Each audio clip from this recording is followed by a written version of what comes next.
We wanted to find something that we could race together, and we wanted to do road racing where Dad would navigate. So we hunted around and we discovered that the Arnolt Bristol was the ultimate of the Bristols.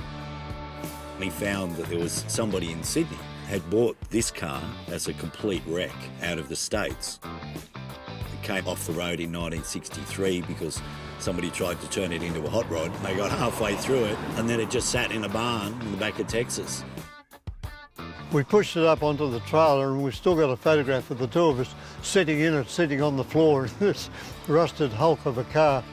We both had no doubt that we would succeed in restoring it. Scaglione was working for Bertone when this car was built. The reason it's the shape it is the Bristol engine is very high with the carburetors on the top. So he was trying to design a car so that you had the engine being quite high, but the car still looked low. So we felt a real responsibility if we were going to restore this car. We wanted to make sure we got it exactly the shape it was when it was built. We mounted the whole body on a rotisserie so that we could work on the car and get the shapes right. You find some funny things when you restore these cars. It's actually, if you look at it in detail, it's different in shape on one side to the other, but that's the beauty of it.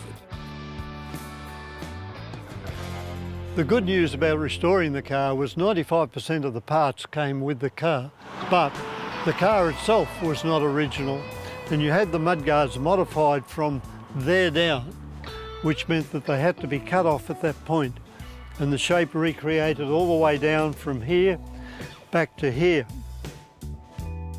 So the thing about this car is the beauty of it. It might be gorgeous outside, but you look at this engine, they just don't make engines like this anymore. If you look down the side over here, you'll see there's a black panel there.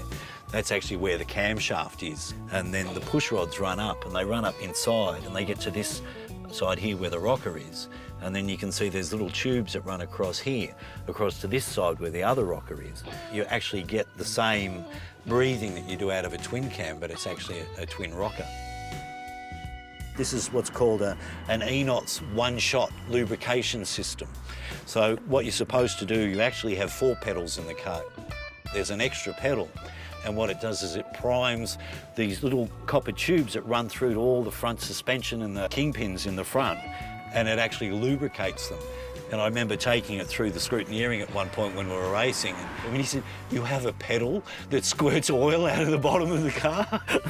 I said, "Yes," and he said, "For God's sake, don't push that pedal when you're on the racetrack."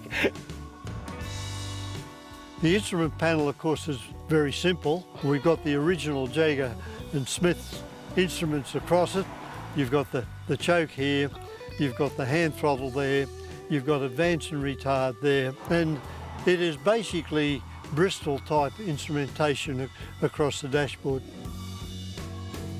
Because there's no boosting or anything, it's hard to get good braking, but the big thing is to try and dissipate the heat. So we managed to get a brand new set of Alfin drums.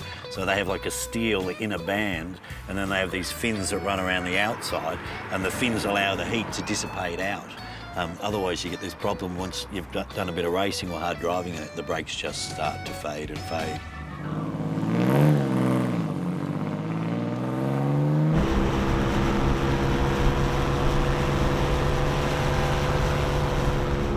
It performs incredibly well. It really does. From a navigator's point of view, if you're doing 150, 160 kilometres an hour in the passenger seat, trying to hold your notes because there's no windscreen to protect you from the wind, it really is not an ideal car for a navigator. We've now done well over 60,000 kilometres racing this car over the years. 3, 2, 1.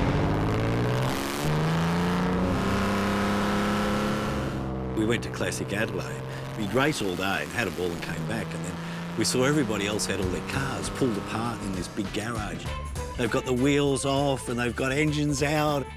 And Dad, I looked at her and thought, are we supposed to be doing this too?